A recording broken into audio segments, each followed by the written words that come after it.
মির্জা ফখরুল ইসলাম আলমগীরকে তাহের সাহেব ফোন দিয়েছেন। কী কারণে তাহের সাহেব ফোন দিলেন? জামাতের নায়েবে আমির তিনি ফোন দিয়েছেন যে তাদের এক টেবিলে বসার জন্য। কারণ কিছুদিন আগে ডক্টর মোহাম্মদ ইউনূস তিনি একটা কথা বলেছেন যে রাজনৈতিক দলকে এই ঘনভোট বিষয় নিয়ে রাজনৈতিক দলের ভিতরে একটা মীমাংসা দরকার এবং তাদেরকে বসে তার একটা সিদ্ধান্ত নেবে এবং নির্বাচনের আগে হবে না নির্বাচনের দিন হবে না নির্বাচনের পরে হবে গণভোট। সেসব বিষয় নিয়ে ডক্টর মোহাম্মদ ইউনূস একদম ক্লিয়ারভাবে বলে দিয়েছেন যে সেটা তাদের দায়িত্ব না এবং রাজনৈতিক দলের ভিতরে একটা তাদের দায়িত্ব এবং তারা একত্রে বসে সেই সিদ্ধান্ত নেবে। কিন্তু এতে কিন্তু বাংলাদেশের রাজনীতিতে একটা যে কোনো ঘটনা ঘটতে পারে এবং আশঙ্কাজনক আমরা বলতে পারি।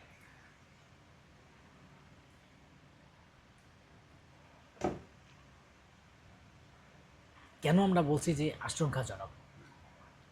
কারণ মির্জা ফখরুল ইসলামকে যে ফোন দিলেন, যে তাহের সাহেব ফোন দিলেন যে আমরা আসুন আমরা একসাথে বসি, সেখানে বসে একটা সিদ্ধান্ত নেই এবং বসার জন্য।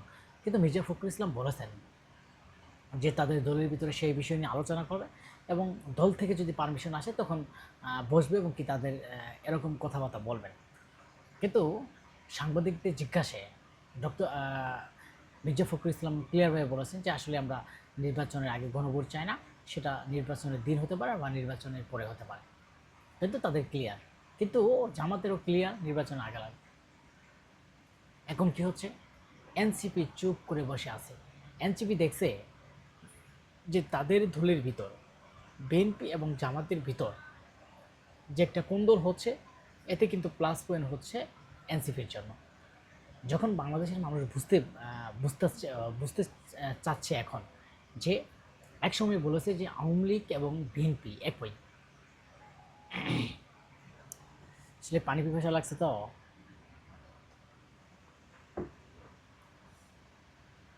একসময় কিন্তু একটা কথা মানুষ বলেছে যে বিএনপি এবং আওয়ামী লীগ ভাই ভাই, তারা একই, তাদেরকে বিশ্বাস করা যাবে না। এখন কিন্তু বাংলাদেশের মানুষ জেনে গেছে যে বিএনপি এবং জামাত এক, তারা কেউ কম না।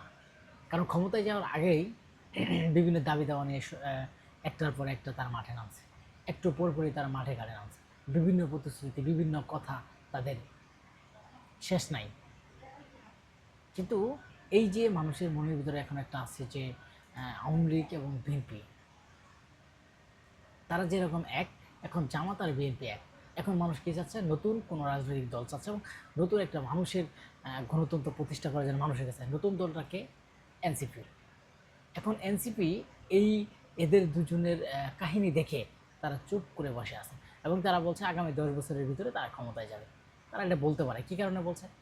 যে এইবার এদের দুজনের ভিতর যে একটা পারাপারে ক্ষমতায় যাওয়ার জন্য বিএনপি এবং জামায়াত কে ক্ষমতায় যাবে দুজনের ভিতরে একটা পারাপারি হানাহানি চলছে।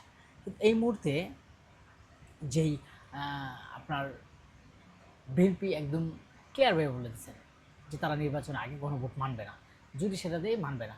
কিন্তু জামাতের নেতারা যে বললো যে যদি আঙ্গুল মানে সোজা আঙ্গুলে যদি ঘি না ওঠে আঙ্গুল বাঁকা করবে। আসলে সোজা আঙ্গুলে যদি ঘি না ওঠে আঙ্গুল বাঁকা করবে, তাহলে কি মানে কি? যে রাজনৈতিক তারা তাদের যে দাবি দেওয়া সেটা তারা একদম ক্লিয়ারভাবে বলেছেন তারা এটা মানবে না, তখন কি হবে? এবং ঢাকার চিত্র পরিবর্তন করে দিবে, বহুত কিছু তারা এখন বলে যাচ্ছে। তার 8 দলীয় সমমনা দল নিয়ে তারা পেয়ারা চাচ্ছে নিম্ন কক্ষে উচ্চ কক্ষে এবং গণভোট চাচ্ছে এবং আরও তাদের দাবি দেওয়া। কিন্তু এই মুহূর্তে বিএনপি তাদের সাথে দাবির সাথে বিএনপি একমত না। কিন্তু এতে বাংলাদেশের রাজনীতিতে একটা তোলপাট হয়ে যেতে পারে। বাংলাদেশের রাজনীতি একটা কথায় বলা যায় বাংলাদেশের রাজনীতি একটা বিনষ্টের দিকে চলে যেতে পারে। কিন্তু এই মুহূর্তে ডক্টর মোহাম্মদ ইউনূস সেইগুলো সামাল দিতে পারবে কিনা? এখন আপনার এই জামাত যেভাবে শুরু করছে, বিএনপি যদি এভাবে শুরু করে, বিএনপি যদি রাজপথ দখল করে বিভিন্ন জায়গায় স্লোগান দেয় বিভিন্ন কিছু করে, তাহলে বাংলাদেশের রাজনীতি আসলে কিন্তু এখানেই একটা নষ্টের রাজনীতি পরিণত হয়ে যাবে। আপনি কাকে ভাববেন ভালো? বিএনপি চাঁদাবাজিকে ধান্দাবাজিকে বিএনপি ভালো, তাহলে জামাত যে একটা ইসলামিক দল, তারা ইসলামের কথা বলছে, কিন্তু তারাও যে এত দাবি দেওয়া নিয়ে যদি মাঠে নামে, মানুষ কি মানুষ কি বলবে? এখন তো মানুষ সাধারণ এমনি আতঙ্ক আছে মানুষ।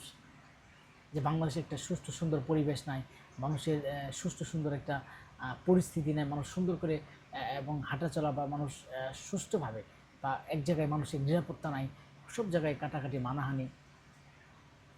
এবং আগামী জাতীয় নির্বাচন পেছানো যাক, সেটা তাদের কোনো দায়ভার না, তাদের দরকার গণভোট আগে। এখন বিএনপি চাচ্ছে, বিএনপি অনেকেই বলেন, বিশ্লেষণেরা যারা অনেকে বলেছেন বিএনপি ক্ষমতায় যাচ্ছে, যে আগামী নির্বাচনে ক্ষমতায় যাওয়ার জন্য বিএনপি পাগল হয়ে যাচ্ছে। কিন্তু বিএনপি যদি আগামী ক্ষমতায় যাওয়ার জন্য পাগল হয়, তাহলে গণভোটের জন্য পাগল হয়ে গেছে জামাত। এটা আমরা বলতে পারি যে গণভোট এত তাড়া কেন, বা গণভোট লাগবেই এত তাড়াহুড়া বা এরকম কেন।